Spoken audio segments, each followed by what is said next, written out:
What's going on, guys? It's Zach here, bringing you guys another fantasy football video. And this one, I'm going to go over 5 players that I think you should be looking to sell high on after week 1 of the NFL. It was a really fun week. This will be the second video that I'm putting out today. So the first one will be 10 players that I think you should be targeting in trades this week. And then I was going to make it all one video, and it probably will be in the following weeks, but there were too many players to really include in the list to make it a single video. Wanted to just make it 2 separate videos so you guys could look at both. But going forward, we'll generally get less sort of drastic information, so you'll probably get one video each week going forward on Wednesdays. But yeah, a lot of fun, really fun making these videos, really fun sort of identifying which players I should be looking to use in trades and which players I should be looking to target in my trades, target in all my leagues, and really doing the best thing we can do to make our teams better over the course of the entire season. So a lot of fun. I love trading. It's probably one of my favorite things to do in fantasy football, and really just find that it's one of the best ways to make your teams better over the course of the season as well.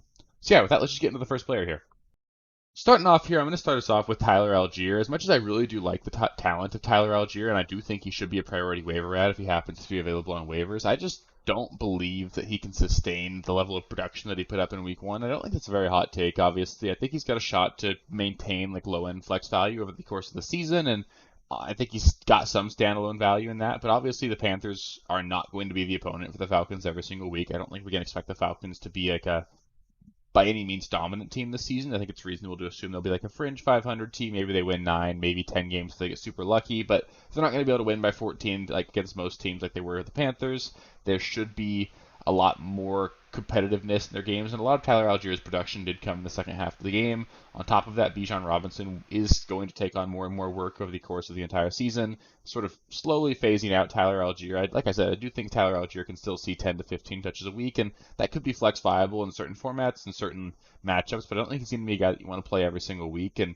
I personally have been trying to take him where I have him and go to the Bijan managers in my league, trying to pair him with a guy that I could sort of use to get a real difference maker in my lineup, because I don't think Tyler Algier can really be that without an injury to Bijan. So if you have Tyler Algier in your league and the Bijan owners sort of even interested at all, it's something that I think you could really utilize to try and just improve your roster overall. So I just look to see around there. Like I said, I don't think you have to trade Tyler Algier. I do think he's a good player and will have some value over the course of the season. And obviously, if Bijan did go down, he'd be a top 10 player, top 10 running back. So just something to keep in mind. But I think he's a guy that you could try and sell high on right now.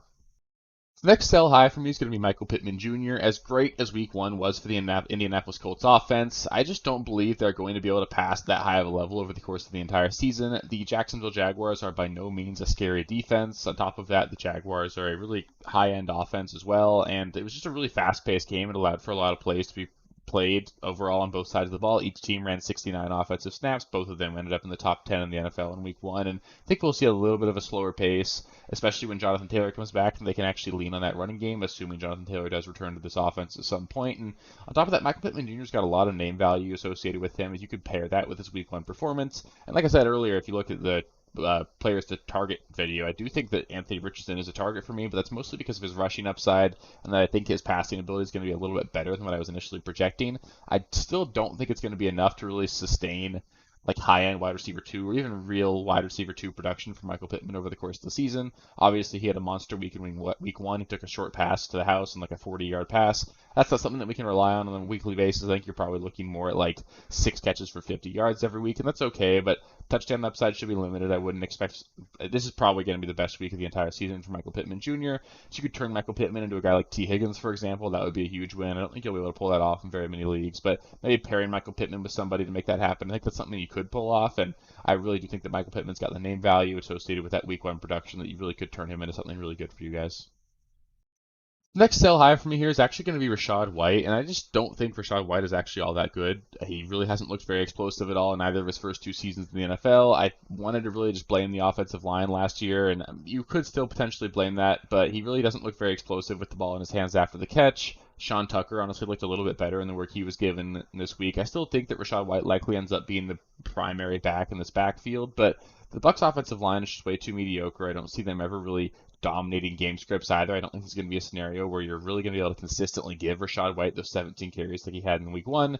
They should be finding themselves trailing a lot more often than not, I think, going forward, and that's going to put them in spots where they're not going to be able to lean on Rachaad White.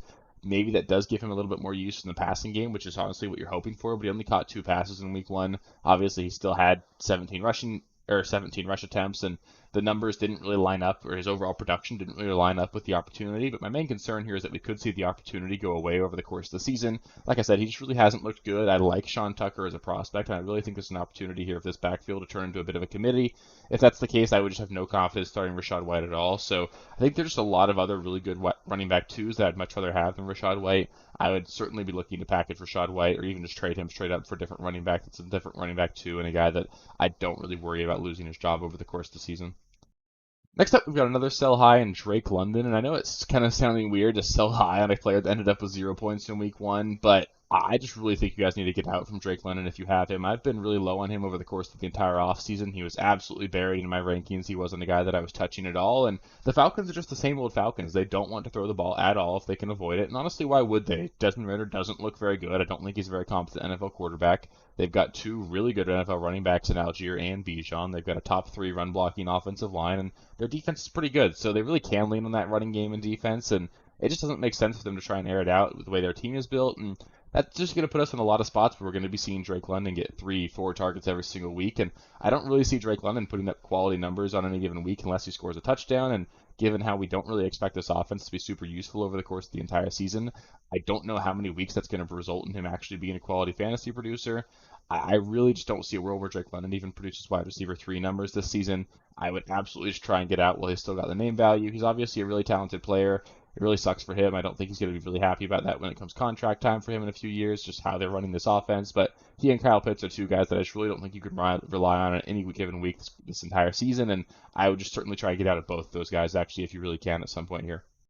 And the 5th and final sell high for me is actually going to be KHALIL Herbert. This one's pretty hard for me because I do actually genuinely believe that KHALIL Herbert is a really talented NFL runner, but he does lack the ability to produce at a high level at the other aspects of his game. He's not as good of a pass catcher or pass protector as Roschon Johnson, and that's going to put him in a bit of a sticky situation when we find the Bears really trailing in a lot of games. They just lost their 11th straight game in week 1 this week. It wasn't particularly competitive, and I think we're looking at another season where the Bears are going to be a bottom feeder team in the NFC, and that's going to put us in a lot of spots where they find themselves down 2 scores in the second half, and I think that's going to result in a lot of Roschon Johnson coming into the second half. He's a much better pass catcher. He looked really good, honestly, in week 1 as well, and that the next 3 weeks for the Bears are really tough, especially against run defenses. They play the Buccaneers, who were really good against Alexander Madison. They've always been really good over the course of the past couple of years.